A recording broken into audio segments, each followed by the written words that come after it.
ಬಹಳ ಮುಖ್ಯವಾದಂತಹ ವಿಚಾರ. ರಾಜ್ಯಕ್ಕೆ ಭಾರಿ ನಿರಾಸೆಯನ್ನ ಮೂಡಿಸಿದೆ ಕೇಂದ್ರದ ಬಜೆಟ್. ಅದರಲ್ಲಿ ಯಾವುದೇ ರೀತಿಯ ಅನುಮಾನ ಇಲ್ಲ. ಭದ್ರಾ ಮೇಲ್ದಂಡೆ ಯೋಜನೆ ಆಗಿರಬಹುದು, ಅಪ್ಪರ್ ಕೃಷ್ಣಾ ಪ್ರಾಜೆಕ್ಟ್ ಆಗಿರಬಹುದು, ಈ ಎಲ್ಲ ಯೋಜನೆಗಳ ಬಗ್ಗೆ ಅನುದಾನದ ನಿರೀಕ್ಷೆಯನ್ನ ಮಾಡಲಾಗಿತ್ತು. ಕೃಷ್ಣಾ ಮೇಲ್ದಂಡೆ ಯೋಜನೆ ನ್ಯಾಷನಲ್ ಪ್ರಾಜೆಕ್ಟ್ ಆಗಿ ಮಾಡಬೇಕು ಅನ್ನುವಂಥದ್ದು ಬಹಳ ದಿನಗಳ ಒತ್ತಾಸೆಯಾಗಿದೆ. ಆದರೆ ಅದರ ಬಗ್ಗೆ ತಲೆನೇ ಕೆಡಿಸಿಕೊಂಡಿಲ್ಲ. ಕೃಷ್ಣಾ ಮೇಲ್ದಂಡೆ ಯೋಜನೆಗೆ ಅನುದಾನದ ನಿರೀಕ್ಷೆ ಇತ್ತು, ಹುಸಿಯಾಗಿದೆ. ಭದ್ರಾ ಮೇಲ್ದಂಡೆ ಯೋಜನೆಗೆ ಅನುದಾನದ ನಿರೀಕ್ಷೆ ಇತ್ತು, ಹುಸಿಯಾಗಿದೆ. ಬೆಂಗಳೂರಿನ ಮೂಲ ಸೌಕರ್ಯಕ್ಕೆ ವಿಶೇಷ ಯೋಜನೆ ಇಲ್ಲವೇ ಇಲ್ಲ. ರಾಜ್ಯಕ್ಕೆ ಒಂದಿಷ್ಟು ಯೋಜನೆಗಳು ಘೋಷಣೆ ಮಾಡಿದೆ ಕೇಂದ್ರ. ಒಂದಿಷ್ಟು ಯೋಜನೆಗಳು ತೆಂಗು ಹಾಗೂ ಗೋಡಂಬಿ ಬೆಳೆಗಾರರಿಗೆ ವಿಶೇಷ ಪ್ರೋತ್ಸಾಹವನ್ನ ಕೇಂದ್ರದ ಬಜೆಟ್ ಕೊಟ್ಟಿದೆ. ಟೆಕ್ಸ್ಟೈಲ್ ಕ್ಷೇತ್ರದಲ್ಲಿ ಉದ್ಯೋಗಾವಕಾಶ ಮತ್ತು ರಫ್ತು ಹೆಚ್ಚಳಕ್ಕೆ ಒತ್ತು ನೀಡಿದ್ದಾರೆ. 7 ಹೈಸ್ಪೀಡ್ ರೈಲು ಕಾರಿಡಾರ್ ಘೋಷಣೆ ಮಾಡಿರೋದು ಕೇಂದ್ರ ಸರ್ಕಾರ. ಈ 7ರ ಪೈಕಿ ಕರ್ನಾಟಕಕ್ಕೆ 2 ಹೈಸ್ಪೀಡ್ ರೈಲುಗಳು ರೈಲ್ ಕಾರಿಡಾರ್ ದಕ್ಕಿದೆ. ಯಾವ್ದ್ಯಾವ್ದು? ಬೆಂಗಳೂರಿನಿಂದ ಹೈದರಾಬಾದ್ಗೆ ಹೈಸ್ಪೀಡ್ ರೈಲು ಕಾರಿಡಾರ್ ಯೋಜನೆ ಘೋಷಣೆಯಾಗಿದೆ. ಬೆಂಗಳೂರಿನಿಂದ ಚೆನ್ನೈಗೆ ಹೈಸ್ಪೀಡ್ ರೈಲು ಕಾರಿಡಾರ್ ಘೋಷಣೆ ಆಗಿದೆ. 2047ರ ವೇಳೆಗೆ ಜಾಗತಿಕ ಐಟಿಯಲ್ಲಿ 10% ಹೆಚ್ಚಿಸುವಂತ ಗುರಿಯನ್ನ ಹೊಂದಿದೆ. ಇದರಿಂದ ಬೆಂಗಳೂರಿನಲ್ಲಿ ಲಕ್ಷಾಂತರ ಉದ್ಯೋಗ ಸೃಷ್ಟಿಯಾಗುವ ಸಾಧ್ಯತೆ ಇದೆ. ಇನ್ನ ಕರ್ನಾಟಕದಲ್ಲಿ ಆಮೆ ವೀಕ್ಷಣಾ ಪ್ರವಾಸೋದ್ಯಮ ಅಭಿವೃದ್ಧಿ ಮಾಡೋದಕ್ಕೆ ಕೇಂದ್ರ ಮುಂದಾಗಿದೆ. ಪರಿಸರ ಸ್ನೇಹಿ ಜಾರಣಕ್ಕಾಗಿ ಪಶ್ಚಿಮ ಘಟ್ಟಗಳಲ್ಲಿ ವಿಶೇಷ ಟ್ರೇಲ್ ಕೂಡ ಆಗುತ್ತೆ. 500 ಜಲಾಶಯಗಳ ಸಮಗ್ರ ಅಭಿವೃದ್ಧಿ ಯೋಜನೆಯ ಕಲ್ಪನೆಯನ್ನ ಕೇಂದ್ರ ಮಾಡಿಕೊಂಡಿದೆ. ಕರ್ನಾಟಕದ ಕೆರೆಗಳಿಗೆ ಅನುದಾನ ಸಿಗುವ ನಿರೀಕ್ಷೆ ಇತ್ತು, ಈಗಲೂ ಕೂಡ ಆ ನಿರೀಕ್ಷೆ ಇದೆ.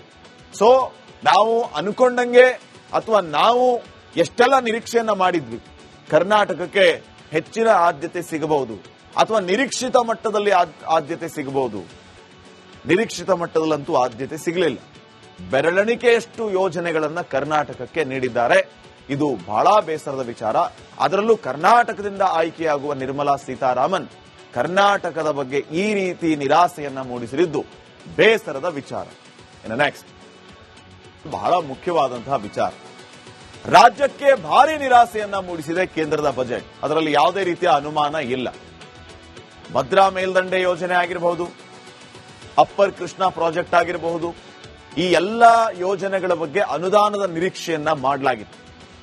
ಕೃಷ್ಣಾ ಮೇಲ್ದಂಡೆ ಯೋಜನೆ ನ್ಯಾಷನಲ್ ಪ್ರಾಜೆಕ್ಟ್ ಆಗಿ ಮಾಡಬೇಕು ಅನ್ನುವಂಥದ್ದು ಬಹಳ ದಿನಗಳ ಒತ್ತಾಸೆಯಾಗಿದೆ. ಆದರೆ ಅದರ ಬಗ್ಗೆ ತಲೆನೇ ಕೆಡಿಸಿಕೊಂಡಿಲ್ಲ. ಕೃಷ್ಣಾ ಮೇಲ್ದಂಡೆ ಯೋಜನೆಗೆ ಅನುದಾನದ ನಿರೀಕ್ಷೆ ಇತ್ತು, ಹುಸಿಯಾಗಿದೆ. ಭದ್ರಾ ಮೇಲ್ದಂಡೆ ಯೋಜನೆಗೆ ಅನುದಾನದ ನಿರೀಕ್ಷೆ ಇತ್ತು, ಹುಸಿಯಾಗಿದೆ. ಬೆಂಗಳೂರಿನ ಮೂಲ ಸೌಕರ್ಯಕ್ಕೆ ವಿಶೇಷ ಯೋಜನೆ ಇಲ್ಲವೇ ಇಲ್ಲ. ರಾಜ್ಯಕ್ಕೆ ಒಂದಿಷ್ಟು ಯೋಜನೆಗಳು ಘೋಷಣೆ ಮಾಡಿದೆ ಕೇಂದ್ರ. ಒಂದಿಷ್ಟು ಯೋಜನೆಗಳು ತೆಂಗು ಹಾಗೂ ಗೋಡಂಬಿ ಬೆಳೆಗಾರರಿಗೆ ವಿಶೇಷ ಪ್ರೋತ್ಸಾಹವನ್ನ ಕೇಂದ್ರದ ಬಜೆಟ್ ಕೊಟ್ಟಿದೆ. ಟೆಕ್ಸ್ಟೈಲ್ ಕ್ಷೇತ್ರದಲ್ಲಿ ಉದ್ಯೋಗಾವಕಾಶ ಮತ್ತು ರಫ್ತು ಹೆಚ್ಚಳಕ್ಕೆ ಒತ್ತು ನೀಡಿದ್ದಾರೆ. 7 ಹೈಸ್ಪೀಡ್ ರೈಲು ಕಾರಿಡಾರ್ ಘೋಷಣೆ ಮಾಡಿರೋದು ಕೇಂದ್ರ ಸರ್ಕಾರ. ಈ 7ರ ಪೈಕಿ ಕರ್ನಾಟಕಕ್ಕೆ 2 ಹೈಸ್ಪೀಡ್ ರೈಲುಗಳು ರೈಲ್ ಕಾರಿಡಾರ್ ದಕ್ಕಿದೆ. ಯಾವ್ದ್ಯಾವ್ದು? ಬೆಂಗಳೂರಿನಿಂದ ಹೈದರಾಬಾದ್ಗೆ ಹೈಸ್ಪೀಡ್ ರೈಲು ಕಾರಿಡಾರ್ ಯೋಜನೆ ಘೋಷಣೆಯಾಗಿದೆ. ಬೆಂಗಳೂರಿನಿಂದ ಚೆನ್ನೈಗೆ ಹೈಸ್ಪೀಡ್ ರೈಲು ಕಾರಿಡಾರ್ ಘೋಷಣೆ ಆಗಿದೆ. 2047ರ ವೇಳೆಗೆ ಜಾಗತಿಕ ಐಟಿಯಲ್ಲಿ 10% ಹೆಚ್ಚಿಸುವಂತ ಗುರಿಯನ್ನ ಹೊಂದಿದೆ. ಇದರಿಂದ ಬೆಂಗಳೂರಿನಲ್ಲಿ ಲಕ್ಷಾಂತರ ಉದ್ಯೋಗ ಸೃಷ್ಟಿಯಾಗುವ ಸಾಧ್ಯತೆ ಇದೆ. ಇನ್ನ ಕರ್ನಾಟಕದಲ್ಲಿ ಆಮೆ ವೀಕ್ಷಣಾ ಪ್ರವಾಸೋದ್ಯಮ ಅಭಿವೃದ್ಧಿ ಮಾಡೋದಕ್ಕೆ ಕೇಂದ್ರ ಮುಂದಾಗಿದೆ. ಪರಿಸರ ಸ್ನೇಹಿ ಜಾರಣಕ್ಕಾಗಿ ಪಶ್ಚಿಮ ಘಟ್ಟಗಳಲ್ಲಿ ವಿಶೇಷ ಟ್ರೇಲ್ ಕೂಡ ಆಗುತ್ತೆ. 500 ಜಲಾಶಯಗಳ ಸಮಗ್ರ ಅಭಿವೃದ್ಧಿ ಯೋಜನೆಯ ಕಲ್ಪನೆಯನ್ನ ಕೇಂದ್ರ ಮಾಡಿಕೊಂಡಿದೆ. ಕರ್ನಾಟಕದ ಕೆರೆಗಳಿಗೆ ಅನುದಾನ ಸಿಗುವ ನಿರೀಕ್ಷೆ ಇತ್ತು, ಈಗಲೂ ಕೂಡ ಆ ನಿರೀಕ್ಷೆ ಇದೆ. ಸೊ ನಾವು ಅನ್ಕೊಂಡಂಗೆ ಅಥವಾ ನಾವು ಎಷ್ಟೆಲ್ಲ ನಿರೀಕ್ಷೆಯನ್ನ ಮಾಡಿದ್ವಿ, ಕರ್ನಾಟಕಕ್ಕೆ ಹೆಚ್ಚಿನ ಆದ್ಯತೆ ಸಿಗಬಹುದು ಅಥವಾ ನಿರೀಕ್ಷಿತ ಮಟ್ಟದಲ್ಲಿ ಆದ್ಯತೆ ಸಿಗಬಹುದು. ನಿರೀಕ್ಷಿತ ಮಟ್ಟದಲ್ಲಂತೂ ಆದ್ಯತೆ ಸಿಗಲಿಲ್ಲ. ಬೆರಳೆಣಿಕೆಯಷ್ಟು ಯೋಜನೆಗಳನ್ನ ಕರ್ನಾಟಕಕ್ಕೆ ನೀಡಿದ್ದಾರೆ. ಇದು ಬಹಳ ಬೇಸರದ ವಿಚಾರ. ಅದರಲ್ಲೂ ಕರ್ನಾಟಕದಿಂದ ಆಯ್ಕೆಯಾಗುವ ನಿರ್ಮಲಾ ಸೀತಾರಾಮನ್ ಕರ್ನಾಟಕದ ಬಗ್ಗೆ ಈ ರೀತಿ ನಿರಾಸೆಯನ್ನ ಮೂಡಿಸಿದ್ದು ಬೇಸರದ ವಿಚಾರ. ಇನ್ನು ನೆಕ್ಸ್ಟ್ ಬಹಳ ಮುಖ್ಯವಾದಂತಹ ವಿಚಾರ. ರಾಜ್ಯಕ್ಕೆ ಭಾರಿ ನಿರಾಸೆಯನ್ನ ಮೂಡಿಸಿದೆ ಕೇಂದ್ರದ ಬಜೆಟ್. ಅದರಲ್ಲಿ ಯಾವುದೇ ರೀತಿಯ ಅನುಮಾನ ಇಲ್ಲ. ಭದ್ರಾ ಮೇಲ್ದಂಡೆ ಯೋಜನೆ ಆಗಿರಬಹುದು, ಅಪ್ಪರ್ ಕೃಷ್ಣಾ ಪ್ರಾಜೆಕ್ಟ್ ಆಗಿರಬಹುದು, ಈ ಎಲ್ಲ ಯೋಜನೆಗಳ ಬಗ್ಗೆ ಅನುದಾನದ ನಿರೀಕ್ಷೆಯನ್ನ ಮಾಡಲಾಗಿತ್ತು. ಕೃಷ್ಣಾ ಮೇಲ್ದಂಡೆ ಯೋಜನೆ ನ್ಯಾಷನಲ್ ಪ್ರಾಜೆಕ್ಟ್ ಆಗಿ ಮಾಡಬೇಕು ಅನ್ನುವಂಥದ್ದು ಬಹಳ ದಿನಗಳ ಒತ್ತಾಸೆಯಾಗಿದೆ. ಆದರೆ ಅದರ ಬಗ್ಗೆ ತಲೆನೇ ಕೆಡಿಸಿಕೊಂಡಿಲ್ಲ. ಕೃಷ್ಣಾ ಮೇಲ್ದಂಡೆ ಯೋಜನೆಗೆ ಅನುದಾನದ ನಿರೀಕ್ಷೆ ಇತ್ತು, ಹುಸಿಯಾಗಿದೆ. ಭದ್ರಾ ಮೇಲ್ದಂಡೆ ಯೋಜನೆಗೆ ಅನುದಾನದ ನಿರೀಕ್ಷೆ ಇತ್ತು, ಹುಸಿಯಾಗಿದೆ. ಬೆಂಗಳೂರಿನ ಮೂಲ ಸೌಕರ್ಯಕ್ಕೆ ವಿಶೇಷ ಯೋಜನೆ ಇಲ್ಲವೇ ಇಲ್ಲ. ರಾಜ್ಯಕ್ಕೆ ಒಂದಿಷ್ಟು ಯೋಜನೆಗಳು ಘೋಷಣೆ ಮಾಡಿದೆ ಕೇಂದ್ರ.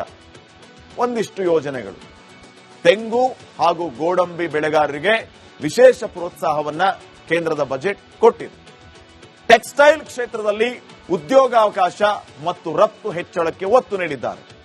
7 ಹೈಸ್ಪೀಡ್ ರೈಲು ಕಾರಿಡಾರ್ ಘೋಷಣೆ ಮಾಡಿರೋದು ಕೇಂದ್ರ ಸರ್ಕಾರ.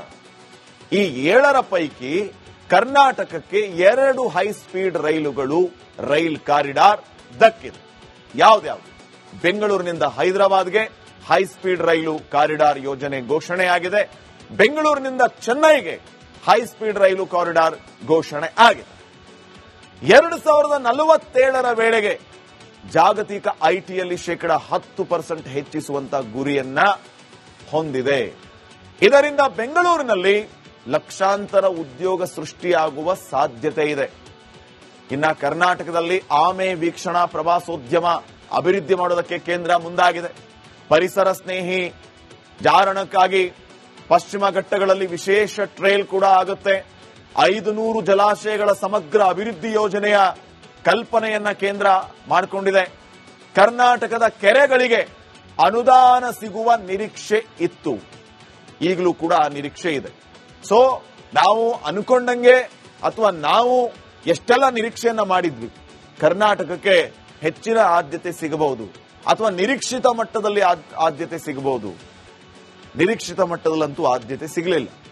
ಬೆರಳೆಣಿಕೆಯಷ್ಟು ಯೋಜನೆಗಳನ್ನ ಕರ್ನಾಟಕಕ್ಕೆ ನೀಡಿದ್ದಾರೆ. ಇದು ಬಹಳ ಬೇಸರದ ವಿಚಾರ. ಅದರಲ್ಲೂ ಕರ್ನಾಟಕದಿಂದ ಆಯ್ಕೆಯಾಗುವ ನಿರ್ಮಲಾ ಸೀತಾರಾಮನ್ ಕರ್ನಾಟಕದ ಬಗ್ಗೆ ಈ ರೀತಿ ನಿರಾಸೆಯನ್ನ ಮೂಡಿಸಿದ್ದು ಬೇಸರದ ವಿಚಾರ. ಇನ್ನು ನೆಕ್ಸ್ಟ್ ಬಹಳ ಮುಖ್ಯವಾದಂತಹ ವಿಚಾರ. ರಾಜ್ಯಕ್ಕೆ ಭಾರಿ ನಿರಾಸೆಯನ್ನ ಮೂಡಿಸಿದೆ ಕೇಂದ್ರದ ಬಜೆಟ್. ಅದರಲ್ಲಿ ಯಾವುದೇ ರೀತಿಯ ಅನುಮಾನ ಇಲ್ಲ. ಭದ್ರಾ ಮೇಲ್ದಂಡೆ ಯೋಜನೆ ಆಗಿರಬಹುದು, ಅಪ್ಪರ್ ಕೃಷ್ಣಾ ಪ್ರಾಜೆಕ್ಟ್ ಆಗಿರಬಹುದು, ಈ ಎಲ್ಲ ಯೋಜನೆಗಳ ಬಗ್ಗೆ ಅನುದಾನದ ನಿರೀಕ್ಷೆಯನ್ನ ಮಾಡಲಾಗಿತ್ತು. ಕೃಷ್ಣಾ ಮೇಲ್ದಂಡೆ ಯೋಜನೆ ನ್ಯಾಷನಲ್ ಪ್ರಾಜೆಕ್ಟ್ ಆಗಿ ಮಾಡಬೇಕು ಅನ್ನುವಂಥದ್ದು ಬಹಳ ದಿನಗಳ ಒತ್ತಾಸೆಯಾಗಿದೆ. ಆದರೆ ಅದರ ಬಗ್ಗೆ ತಲೆನೇ ಕೆಡಿಸಿಕೊಂಡಿಲ್ಲ. ಕೃಷ್ಣಾ ಮೇಲ್ದಂಡೆ ಯೋಜನೆಗೆ ಅನುದಾನದ ನಿರೀಕ್ಷೆ ಇತ್ತು, ಹುಸಿಯಾಗಿದೆ. ಭದ್ರಾ ಮೇಲ್ದಂಡೆ ಯೋಜನೆಗೆ ಅನುದಾನದ ನಿರೀಕ್ಷೆ ಇತ್ತು, ಹುಸಿಯಾಗಿದೆ. ಬೆಂಗಳೂರಿನ ಮೂಲ ಸೌಕರ್ಯಕ್ಕೆ ವಿಶೇಷ ಯೋಜನೆ ಇಲ್ಲವೇ ಇಲ್ಲ. ರಾಜ್ಯಕ್ಕೆ ಒಂದಿಷ್ಟು ಯೋಜನೆಗಳು ಘೋಷಣೆ ಮಾಡಿದೆ ಕೇಂದ್ರ. ಒಂದಿಷ್ಟು ಯೋಜನೆಗಳು ತೆಂಗು ಹಾಗೂ ಗೋಡಂಬಿ ಬೆಳೆಗಾರರಿಗೆ ವಿಶೇಷ ಪ್ರೋತ್ಸಾಹವನ್ನ ಕೇಂದ್ರದ ಬಜೆಟ್ ಕೊಟ್ಟಿದೆ. ಟೆಕ್ಸ್ಟೈಲ್ ಕ್ಷೇತ್ರದಲ್ಲಿ ಉದ್ಯೋಗಾವಕಾಶ ಮತ್ತು ರಫ್ತು ಹೆಚ್ಚಳಕ್ಕೆ ಒತ್ತು ನೀಡಿದ್ದಾರೆ. 7 ಹೈಸ್ಪೀಡ್ ರೈಲು ಕಾರಿಡಾರ್ ಘೋಷಣೆ ಮಾಡಿರೋದು ಕೇಂದ್ರ ಸರ್ಕಾರ. ಈ 7ರ ಪೈಕಿ ಕರ್ನಾಟಕಕ್ಕೆ 2 ಹೈಸ್ಪೀಡ್ ರೈಲುಗಳು ರೈಲ್ ಕಾರಿಡಾರ್ ದಕ್ಕಿದೆ. ಯಾವ್ದ್ಯಾವ್ದು? ಬೆಂಗಳೂರಿನಿಂದ ಹೈದರಾಬಾದ್ಗೆ ಹೈಸ್ಪೀಡ್ ರೈಲು ಕಾರಿಡಾರ್ ಯೋಜನೆ ಘೋಷಣೆಯಾಗಿದೆ. ಬೆಂಗಳೂರಿನಿಂದ ಚೆನ್ನೈಗೆ ಹೈಸ್ಪೀಡ್ ರೈಲು ಕಾರಿಡಾರ್ ಘೋಷಣೆ ಆಗಿದೆ. 2047ರ ವೇಳೆಗೆ ಜಾಗತಿಕ ಐಟಿಯಲ್ಲಿ 10% ಹೆಚ್ಚಿಸುವಂತ ಗುರಿಯನ್ನ ಹೊಂದಿದೆ. ಇದರಿಂದ ಬೆಂಗಳೂರಿನಲ್ಲಿ ಲಕ್ಷಾಂತರ ಉದ್ಯೋಗ ಸೃಷ್ಟಿಯಾಗುವ ಸಾಧ್ಯತೆ ಇದೆ. ಇನ್ನ ಕರ್ನಾಟಕದಲ್ಲಿ ಆಮೆ ವೀಕ್ಷಣಾ ಪ್ರವಾಸೋದ್ಯಮ ಅಭಿವೃದ್ಧಿ ಮಾಡೋದಕ್ಕೆ ಕೇಂದ್ರ ಮುಂದಾಗಿದೆ. ಪರಿಸರ ಸ್ನೇಹಿ ಜಾರಣಕ್ಕಾಗಿ ಪಶ್ಚಿಮ ಘಟ್ಟಗಳಲ್ಲಿ ವಿಶೇಷ ಟ್ರೇಲ್ ಕೂಡ ಆಗುತ್ತೆ. 500 ಜಲಾಶಯಗಳ ಸಮಗ್ರ ಅಭಿವೃದ್ಧಿ ಯೋಜನೆಯ ಕಲ್ಪನೆಯನ್ನ ಕೇಂದ್ರ ಮಾಡಿಕೊಂಡಿದೆ. ಕರ್ನಾಟಕದ ಕೆರೆಗಳಿಗೆ ಅನುದಾನ ಸಿಗುವ ನಿರೀಕ್ಷೆ ಇತ್ತು, ಈಗಲೂ ಕೂಡ ಆ ನಿರೀಕ್ಷೆ ಇದೆ. ಸೊ ನಾವು ಅನ್ಕೊಂಡಂಗೆ ಅಥವಾ ನಾವು ಎಷ್ಟೆಲ್ಲ ನಿರೀಕ್ಷೆಯನ್ನ ಮಾಡಿದ್ವಿ, ಕರ್ನಾಟಕಕ್ಕೆ ಹೆಚ್ಚಿನ ಆದ್ಯತೆ ಸಿಗಬಹುದು ಅಥವಾ ನಿರೀಕ್ಷಿತ ಮಟ್ಟದಲ್ಲಿ ಆದ್ಯತೆ ಸಿಗಬಹುದು?